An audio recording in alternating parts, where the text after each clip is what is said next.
Hello, we're going to do chapter 26. Trying to finish the book today. Phantom of the... Sorry that the camera bounces while I'm typing. They're all attached to the same stand, so when one thing moves, they all bounce. I don't know. A little bit. Okay. Yep. It is what it is.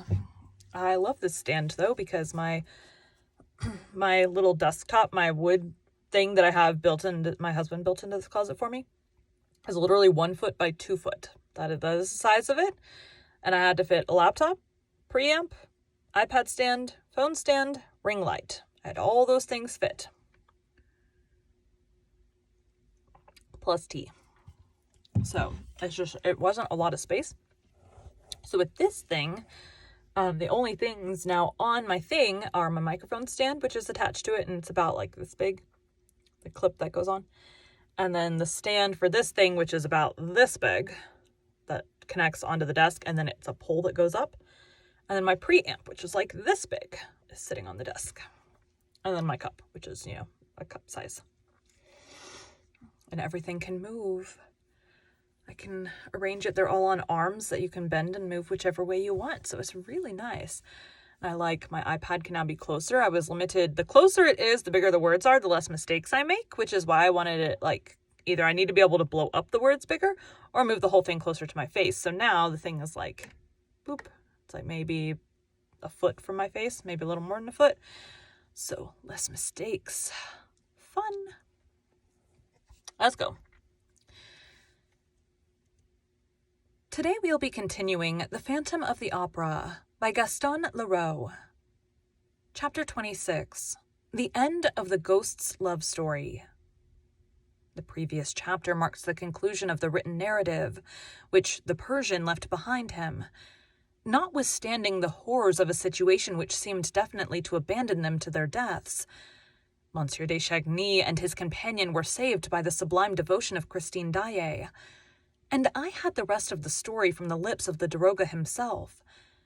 When I went to see him, he was still living in his little flat in the Rue des Rivoli, opposite the Tuileries. He was very ill, and it required all my ardor as a historian pledged to the truth to persuade him to live the incredible tragedy over again for my benefit. His faithful old servant Darius showed me in to him. The daroga received me at a window overlooking the garden of the Tuileries. He still had his magnificent eyes, but his poor face looked very worn. He had shaved the whole of his head, which was usually covered with an astrakhan cap.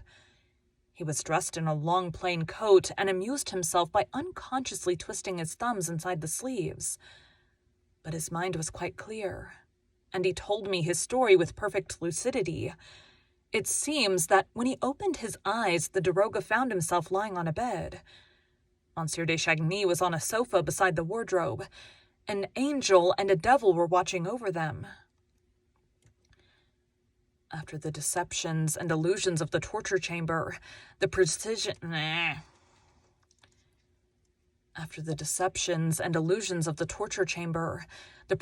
of the details of that quiet little middle-class room seemed to have been invented for the express purpose of puzzling the mind of the mortal rash, enough to stray into that abode of living nightmare. The wooden bedstead and waxed mahogany chairs, the chest of drawers, those brasses, the little square antimacassars, carefully placed on the backs of the chairs, the clock on the mantelpiece, and the harmless-looking ebony caskets on either end. Lastly, the whatnot filled with shells, with red pincushions, with mother-of-pearl boats, and an enormous ostrich egg. The whole discreetly lighted by a shade lamp standing on a small round table. This collection of ugly, peaceable, reasonable furniture, at the bottom of the opera cellars, bewildered the imagination, more than all the late fantastic happenings. And the figure of the masked man seemed all the more formidable in this old-fashioned, neat and trim little frame. It bent down over the Persian and said in his ear, "Are you better, daroga? You are looking at my furniture. It is all that I have left of my poor unhappy mother." Christine Daae did not say a word. She moved about noiselessly like a sister of charity, who had taken a vow of silence. She brought a cup of cordial or of hot tea. He did not remember which. The man in the mask took it from her hands and gave it to the Persian. Monsieur de Chagny was still sleeping. Eric poured a drop of rum into the daroga's cup and, pointing to the Viscount, said, "He came to himself long before we knew if you were asleep, daroga. He is quite well. He is asleep. We must not wake him." Eric left the room for a moment, and the Persian raised himself on his elbow, looked around him, and saw Christine Daae sitting by the fireside.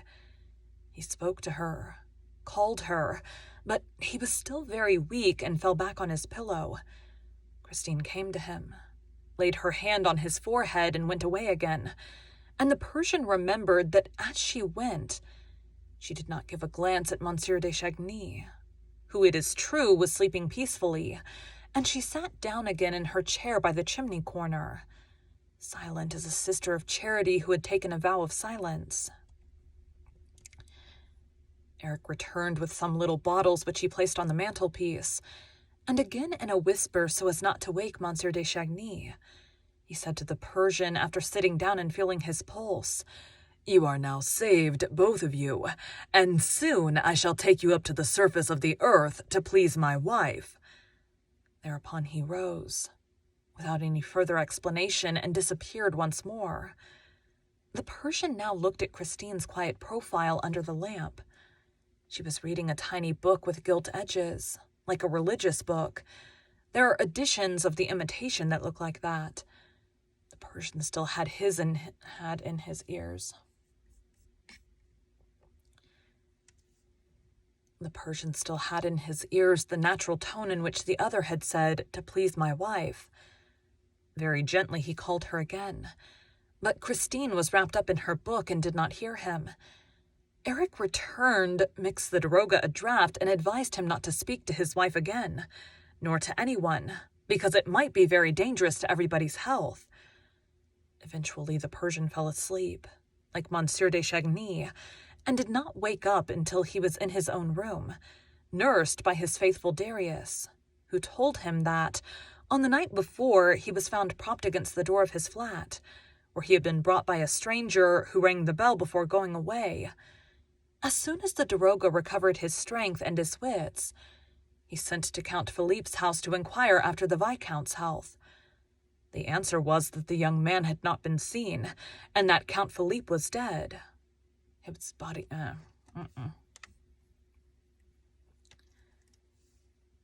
His body was found on the bank of the Opera Lake, on the Rue Scribe side. The Persian remembered the Requiem Mass which he had heard from behind the wall of the torture chamber, and had no doubt concerning the crime and the criminal. Knowing Eric as he did, he easily reconstructed the tragedy. Thinking that his brother had run away with Christine Daae, Philippe had dashed in pursuit of him along the Brussels road, where he knew that everything was prepared for the elopement. Failing to find the pair, he hurried back to the opera, remembered Raoul's strange confidence about his fantastic rival, and learned that the Viscount had made every effort to enter the cellars of the theater, and that he had disappeared, leaving his hat in the prima donna's dressing room, beside an empty pistol case. And the Count, who no longer entertained any doubt of his brother's madness, in his turn darted into that infernal underground maze.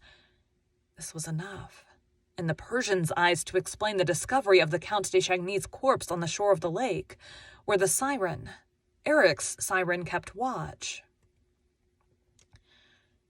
The Persian did not hesitate. He determined to inform the police. Now the case was in the hands of an examining magistrate called Fourreau, an incredulous, commonplace, superficial sort of person. I write as I think, with a mind utterly unprepared to receive a confidence of this kind. Monsieur Fourreau took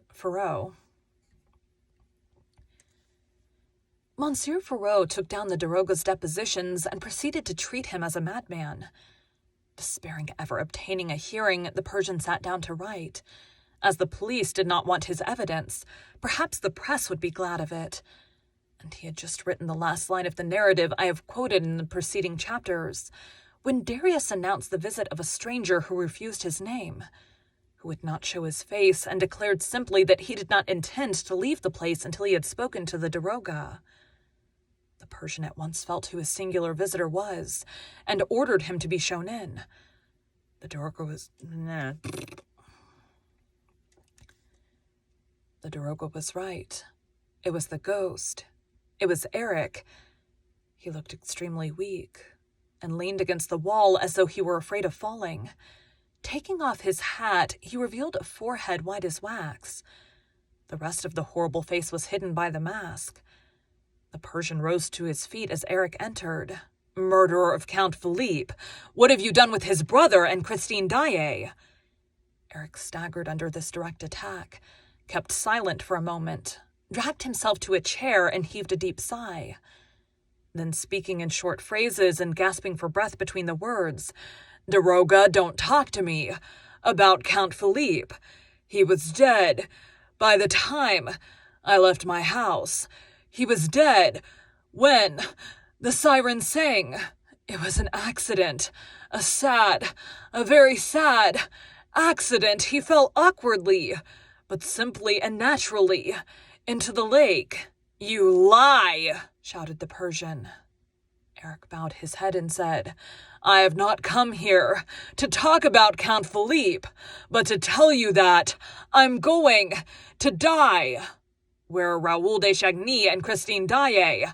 I'm going to die. Raoul de Chagny and Christine Daae. Of love. Daroga, I'm dying of love.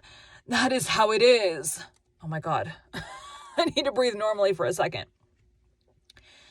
That is how it is.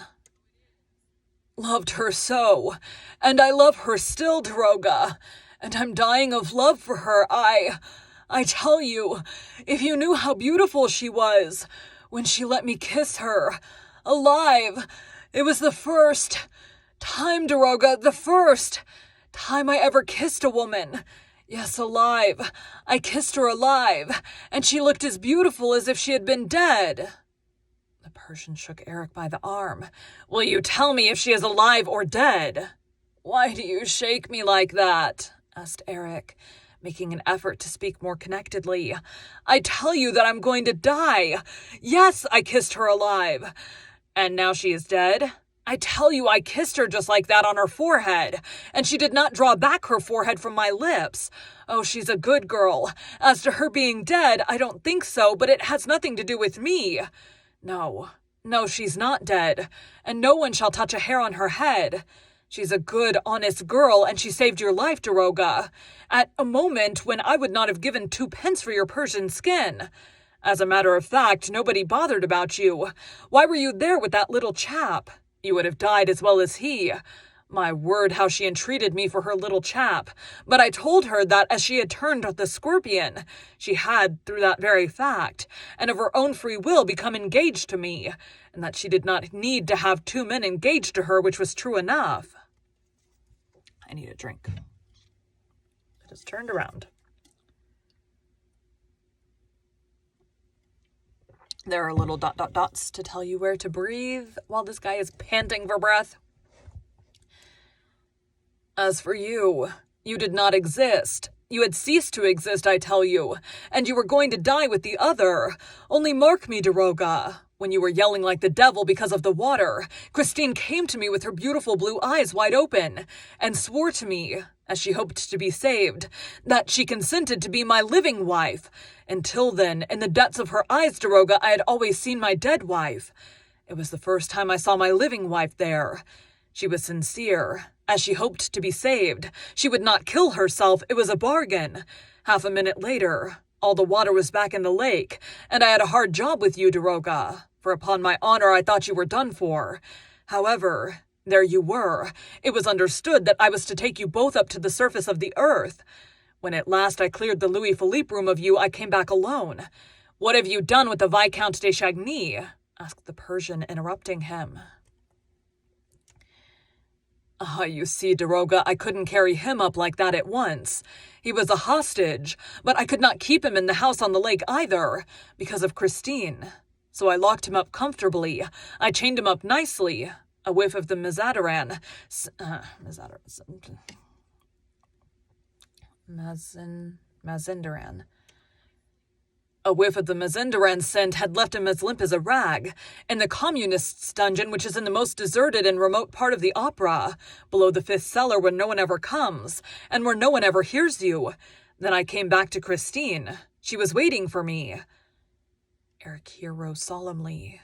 Then he continued. But as he spoke, he was overcome by all his former emotion and began to tremble like a leaf. Ow. That was like a burp and a hiccup tried to come out at once, and oh, that hurt my throat. Itchy nose. Yes, she was waiting for me to erect and alive a real living bride, as she hoped to be saved. And when I came forward more timid than a little child, she did not run away. No, she stayed. She waited for me. I even believed, Daroga, that she put out her forehead. A little. Oh, not much. Just a little. Like a living bride. And I kissed her. And she did not die. Oh, how good it is, Daroga, to kiss somebody on the forehead. You can't tell, but my mother, Daroga, my poor unhappy mother would never let me kiss her. She used to run away and throw me my mask. Not any other woman. Ever. You can understand my happiness was so great I cried, and I fell at her feet crying, and I kissed her feet, her little feet, crying. You're crying too, Daroga. And she cried also. The angel cried. Eric sobbed aloud, and the Persian himself could not retain his tears in the presence of that masked man, who, with his shoulders shaking and his hands clutched at his chest, was moaning with pain and love by turns. Yes, Daroga, I felt her tears flow on my forehead, on mine. They were soft, they were sweet, they trickled under my mask, they mingled with my tears in my eyes. Yes, they flowed between my lips. Listen, Daroga, listen to what I did. I tore off my mask so as to not lose one of her tears, and she did not run away, and she did not die. She remained alive, weeping over me, with me. We cried together. I've tasted all the happiness the world can offer. And Eric fell into a chair, choking for breath. I'm not going to die yet. Presently I shall. But let me cry. Listen, Daroga. Listen to this. While I was at her feet, I heard her say, poor unhappy Eric, and she took my hand. I had become no more, than a poor dog ready to die for her. I mean it, Daroga. I held in my hand a ring, a plain gold ring which I had given her, which she had lost, and which I had found again. A wedding ring, I slipped it into her little hand and said, there, take it for you, and him. It shall be my wedding present. A present from your poor, unhappy Eric. I know you loved the boy. Don't cry any more. She asked me in a very soft voice what I meant. Then I made her understand that where she was concerned, I was only a poor dog ready to die for her. But that she could marry the young man when she pleased, because she had cried with me and mingled her tears with mine. Eric's emotion was so great that he had to tell the Persian not to look at him, for he was choking and must take off his mask. The Daroga went to the window and opened it. His heart was full of pity, but he took care to keep his eyes fixed on the trees in the Tuileries gardens.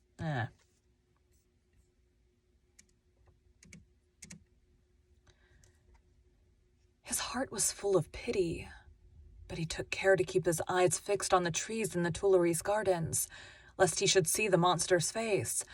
I went and released the young man, Eric continued, and told him to come with me to Christine. They kissed before me in the Louis Philippe room. Christine had my ring. I made Christine swear to come back one night when I was dead, crossing the lake from the Rue Scribe side, and bury me in the greatest secrecy with the gold ring, which she was to wear until that moment. I told her where she would find my body and what to do with it. Then Christine kissed me for the first time, herself, here on the forehead. Don't look, Daroga. Here, on the forehead. On my forehead. Mine! Don't look, Daroga! And they went off together. Christine had stopped crying. I alone cried. Daroga! Daroga! If Christine keeps her promise, she will come back soon. The Persian asked him no questions. He was quite reassured as to the fate of Raoul Chagny and Christine Daae. No one could have doubted the words of the weeping Eric that night. The monster resumed his mask and collected his strength to leave the daroga.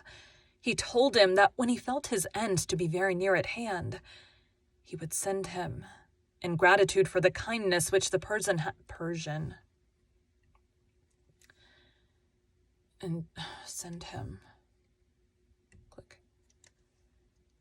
In gratitude for the kindness which the Persian had once shown him, that which he held dearest in the world, all Christine Daae's papers which she had written for Raoul's benefit, and left with Eric, together with a few objects belonging to her, such as a pair of gloves, a shoe buckle, and 2 pocket handkerchiefs, in reply to the Persian's questions. Eric told him that the 2 young people, as soon as they found themselves free, had resolved to go and look for a priest in some lonely spot, where they could hide their happiness, and that with this object in view, they had started from the northern railway station of the world. Lastly, Eric relied on the Persian, as soon as he received the promised relics and papers, to inform the young couple of his death, and to advertise it in the epic. Whatever. That was all. The Persian saw Eric to the door of his flat, and Darius helped him down to the street. A cab was waiting for him. Eric stepped in, and the Persian, who had gone back to the window, heard him say to the driver, "Go to the opera." And the cab drove off into the night.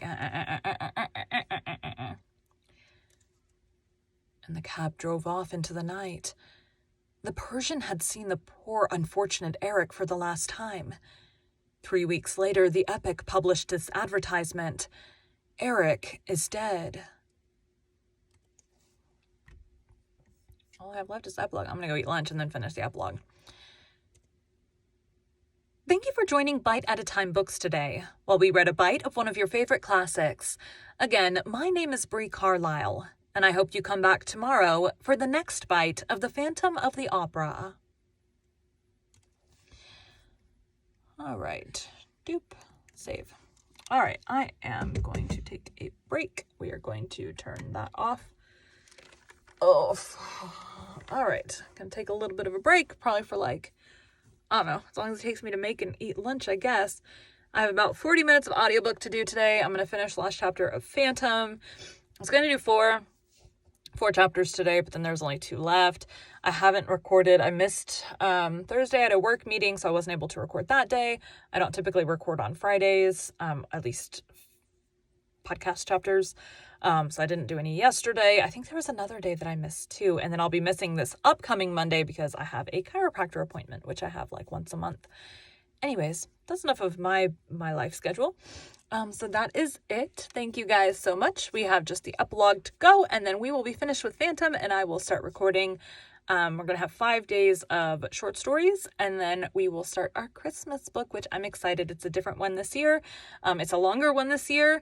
Or at least it's more than we did. I had a guest narrator do A Christmas Carol last year. That one's only 5 chapters long. So this year we are doing a different one that is more than 5 chapters long. So it'll be running for most of the month of December, ending on Christmas like I did last year. Thanks, guys.